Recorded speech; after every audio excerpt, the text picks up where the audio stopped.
Today my talk is about Sustainable Development Goals, addressing poverty, communication, and information in an era of media convergence and big data. The resolution adopted by the General Assembly on the 25th of September 2015 has 17 goals to transform our world by 2030. And it led me to the question, what are the SDGs and where did they come from? Also, will sustainable development be different from the development that we currently have experienced? And most importantly, I suppose, which of the SDGs refer to India in communication, culture, and development, or for my colleagues in the other department which I'm attached to, library information science? The content and origin of the SDGs. 17 SDGs and 169 targets arise from a process that started with the Rio +20 summit in 2012. This encompassed representatives from 70 countries, and of course a separate and later member state negotiation stage where any member of the UN could get together and participate in the creation of this document. This document is itself, by definition, a plan of action for people, planet, and prosperity, which builds on the Millennium Development Goals and complete what they did not achieve. A global plan. Free the human race from the tyranny of poverty and shift the world onto a sustainable and resilient path. No poverty is a lofty goal, but is it achievable? A common argument that I'm citing from the article The Problem with Saving the World by J. Hickel maintains that mass impoverishment is the product of extreme wealth accumulation and overconsumption by a few. David Woodard, the senior advisor in the Division for Africa, Least Developed Countries, and Special Programs in the United Nations Conference on Trade and Development, that is UNCTAD, he wrote in 2015 that the only viable route towards eradication of poverty is improving the distribution of the benefits of global production and consumption. You've seen this before. It is a standard argument in development that perhaps we need to redistribute the wealth. But Hickel believes that the SDGs are based on an old model of growth, that 7% annual GDP growth in least developed countries is a part of the SDGs. This is part of the plan, that we should have 7% annual growth. Also, in Goal 8, it's devoted entirely to an export-oriented idea of growth in keeping with existing neoliberal models. Further, this causes him to question, how can the SDGs be calling for both less and more? That is sustainable growth and yet the same kind of growth or levels of growth we've seen in the past. Hickel has a specific argument.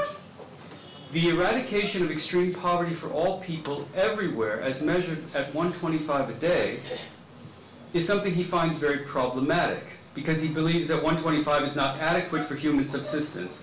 In India, for example, children living just above the $125 line still have a 60% chance of being malnourished. David Woodard, the senior advisor in the Division for Africa, Least Developed Countries, and Special Programs in the United Nations Conference on Trade and Development, that is UNCTAD, he wrote in 2015, the only viable route towards eradication of poverty is improving the distribution of the benefits of global production and consumption. You've seen this before. Redistribute the wealth. That is the plan in his mind. Hickel has a specific argument. But Hickel believes the SDGs are based on an old model for growth, one that calls for 7% annual GDP growth in least developed countries, while SDG 8 is devoted to growth, specifically export-oriented growth, the type we've seen before in keeping with existing neoliberal models. And this causes him to ask, how can the SDGs be calling for both less, that is sustainable growth, and more, the kind of export-oriented neoliberal type of growth we've had in the past?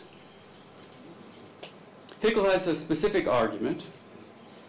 Eradicating poverty, extreme poverty for all people everywhere as measured at 125 a day, as is called for in the SDGs, is a problem because 125 is not adequate for human subsistence. In India, for example, children living just above the $1.25 line still have,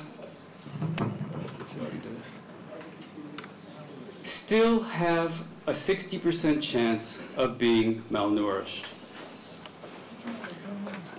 The question that arises from these facts and figures is, why does the UN use the $1.25 figure? If we measure poverty by the more accurate $5 a day line, the total poverty head count rises worldwide to 4.3 billion people. If that's the case, then we won't be able to meet the goal of eradicating poverty by 2030.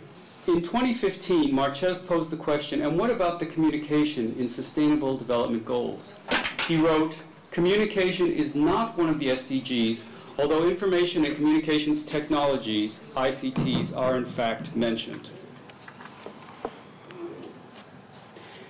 Goal 1610, ensuring public access to information, I think is fairly relevant here, because of course we all want more access to information for all of the world's population. In addition, I think Goal 4 matters to an audience at a university because it talks about inclusive and equitable quality education for everyone. Also, I think Goal 9, which is a very interesting goal, the idea of building resilient infrastructure. Of course, part of Goal 9 calls for an increase in access to information and communications technology, but this is for LDCs. And here I want to hark back to what I said earlier this morning and in this presentation up to this point, which is that if we consider the issue of poverty in India, are we talking about those who live below the $1.25 mark here, now, today? Or are we not talking about them because the UN has characterized this SDG for the least developed countries? It's very clear to me India is not a least developed country, but this issue of poverty then, I think, opens up the question, which goals are related to which populations? This goal is something that is not the way I would have written it. It doesn't seem to be a goal, it's about partnerships for the goals. And this is what it starts with. Strengthen the means of implementation and revitalize the global partnership for sustainable development.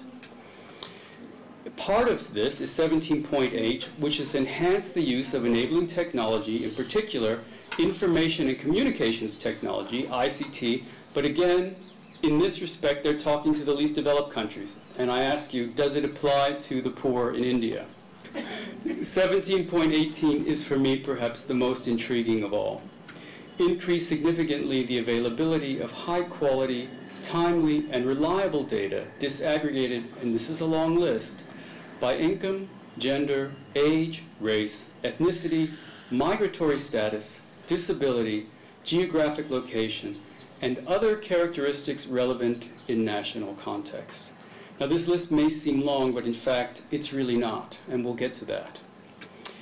Data accumulate when people communicate via ICT with other people and things, or when they access information. This data about their communication or information use is created in terms of time, place, identity, duration, and many other factors, more than is listed in the SDG. In addition, the content of their communication, and I hope we're all aware of this, the content of my communication, your communication, all of our communication, also results in data. This is tracked. Any of you who have ever purchased something online realize that when you go back to that same computer by logging in, when you go back online and it's noticeable that it's you, you'll find that now the ads are geared towards what you've searched for before or what you've purchased before. So the content is part of the data, not just what I've done or when I've done it, but actually what I've said. Together, this data and its exploitation are part of what is often called big data, something I've spoken about before in India. This results from the nature of ICT and media convergence. About media convergence. About convergence, media, and data. John Ackred, who is founder and CTO of Silicon Valley Data Science, said, "Communications and the advent of growth and growth in social media are a few of the trends which have created the opportunity to use large-scale, fine-grained data." Encyclopedia Britannica offers another definition, basically saying convergence refers to a process, and for us, for the people in communication, this is a long-term, long-standing process, but it brings together the 3 C's, computing, communication, and content, and is a direct consequence of the digitization of media content and the popularization of the internet. Media convergence transforms established industries, and that's very key, because of course, this source is itself an example. What was once a book, the Encyclopedia Britannica, is now far more relevant online than in its published version. And this is a transformation that we've seen very much in the United States. I'm heartened to hear that readership for newspapers and print in hard copies increases in India, but in the United States, I can assure you it's the exact opposite. Print is really dying. Media convergence has economic ramifications as well, beyond the technological and cultural. I can't go into all of them here, but I do want to emphasize this.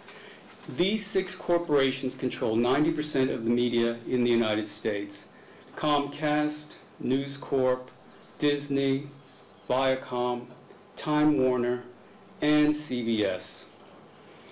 As far back as 2012, and forgive me for saying this name improperly, P.G. Thakurta wrote Media Ownership in India, an overview for the website The Hoot. And he said, in India, the markets are often oligopolistic in character, leading to an increasingly globalized but homogenized communication landscape. A recent development in India joins media convergence, big data, business, and the problem of global poverty. It is well known that Facebook hoped to supply the poor in India with free access to its software, and some internet sites, and I emphasize the word some here, not all, some, through internet.org, which was later called Free Basics, but failed because that effort would have undermined net neutrality. How was Facebook's plan to work? Phone companies would give users free access to Facebook. And then, as Bhatia wrote in The Guardian, giving customers a small taste of the internet would convince them to start paying to access everything the web had to offer. In India, Facebook judged its potential market to be several hundred million more. Currently, I think the estimate is that there are 100 million Indian users of Facebook. What would a larger market for Facebook in India mean? That requires some explanation. Chris Moran's brief online news article entitled, "Facebook is now selling your web browsing data to advertisers," explains, advertisers deploy data about users to target ads to those users so that they will buy products. It's possible but difficult or disadvantageous to prevent Facebook from selling your data in regards to taking advantage of Facebook's features. A disguise will not help in this case. So though Facebook needs data from users for advertisers, Bhatia noted, the company had positioned Internet.org as a philanthropic endeavor backed by Zuckerberg's lofty pronouncements that connectivity is a human right, but retain total control of the platform. Their pitch about access turned into mobilization for their own product. It's not about a human right, but ads. This is what Moran said. Targeted ads are about being able to charge a premium to advertisers who want to know exactly who they're reaching. Unfortunately, in order to do so, Facebook had to compromise the privacy of its hundreds of millions of users. Facebook sells data about its users, and this is the market they wanted to expand in India. Users of Facebook. Facebook sells big data about users, thereby erasing privacy. Expansion in India meant selling new users in this expanded market to advertisers in disregard of keeping their data private. What is for sale? In 2015, Hashman wrote, "The price of free, how Apple, Facebook, Microsoft, and Google sell you to advertisers."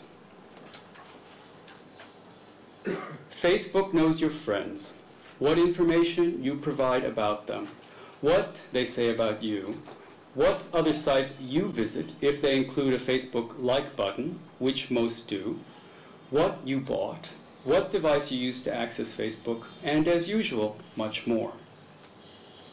What does this mean? An open letter to Mark Zuckerberg said, Facebook would be building a walled garden in which the world's poorest people would only be able to access a limited set of insecure websites and services.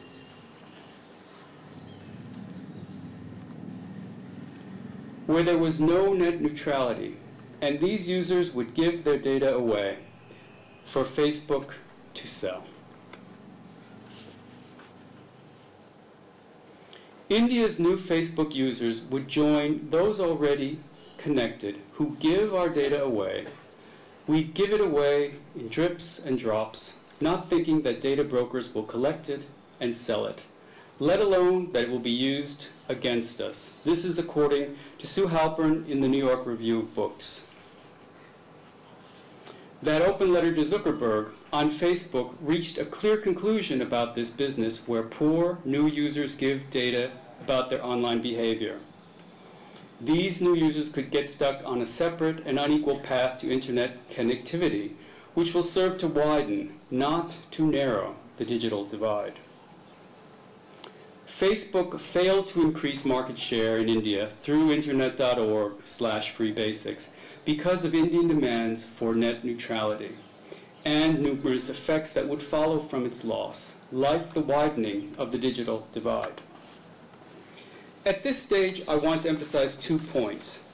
First, there is another way to entrap the poor online through communication or information use and the big data these actions generate, one that is common among online companies that collect and sell data. And second, what of more affluent populations already online? About these users and the information they already give away, Sue Halpern wrote, "It will be used against us." Implications for the poor in an era of converging online communication and information use. In the New York Review of Books, Halpern was reviewing O'Neill's Weapons of Math Destruction. Here's what Halpern wrote. Big data is used to create predatory ads that pinpoint people in great need and sell them false or overpriced promises. People with poor credit may be offered payday loans. People with dead-end jobs may be offered expensive courses at for-profit colleges. The idea, O'Neill writes, is to locate the most vulnerable people and then use their private information against them. This involves finding where they suffer the most, which is known as the pain point. O'Neill herself noted math-powered applications powering the data economy were based on choices made by fallible human beings. So there is the intent of advertisers to prey on the poor and the human biases built into algorithms that compile and manage data. In addition, there is a tendency to assume that data is neutral, that it does not reflect inherent biases. Most people, for instance, believe that Facebook does not mediate what appears in one's newsfeed, even though Facebook's proprietary algorithm does precisely that. Someone, a person or a group of people, decides what information should be included in an algorithm and how it should be weighted, just as a person or a group of people decides what to include in a data set or what data sets to include in an analysis. That person or group of people come to their task with all the biases and cultural encumbrances that make us who we are. Does this mean only the poor are at risk? For Halprin, the effects of biased algorithms and the unforeseen consequences arising from them lead to some startling assertions. Mark Zuckerberg has said that privacy is no longer a social norm. At what point does it also cease to be a political norm? At what point does the primacy of the individual over the state, or civil liberties, or limited government also slip away? Because it would be naive to think that governments are not interested in our buying habits, or where we were at 4 yesterday, or who our friends are. Intelligence agencies and the police buy data from brokers too. They do it to bypass laws that restrict their own ability to collect personal data. They do it because it is cheap, and they do it because commercial databases are multifaceted, powerful, and robust. So there is no firewall between commercial surveillance and government surveillance. And finally, she wrote, the consumerist impulse that feeds the promiscuous divulgence of personal information threatens our rights as individuals and our collective welfare. Indeed, it may be more threatening as we mindlessly trade 98 degrees of freedom for a bunch of stuff we have been mesmerized into thinking costs us nothing.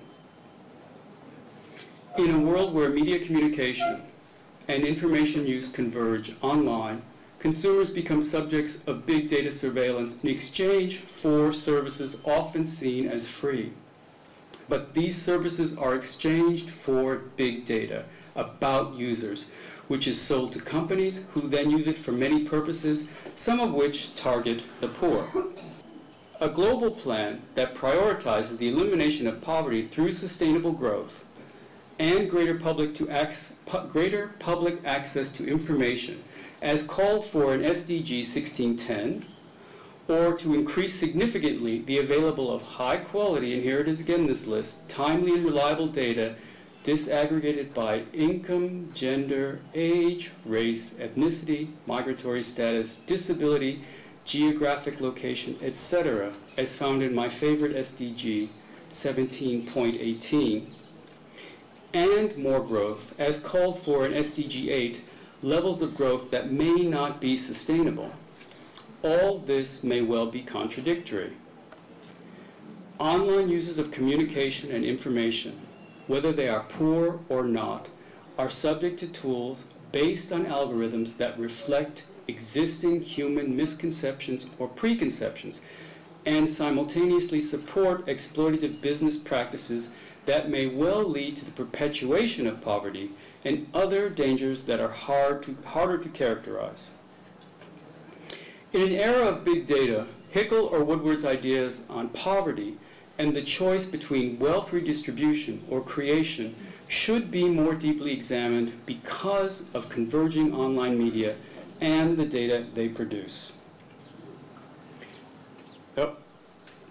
Conflicting goals in the SDGs and continuing problems in our present economic systems might hamper the fight against poverty that lie at the very heart of the SDGs.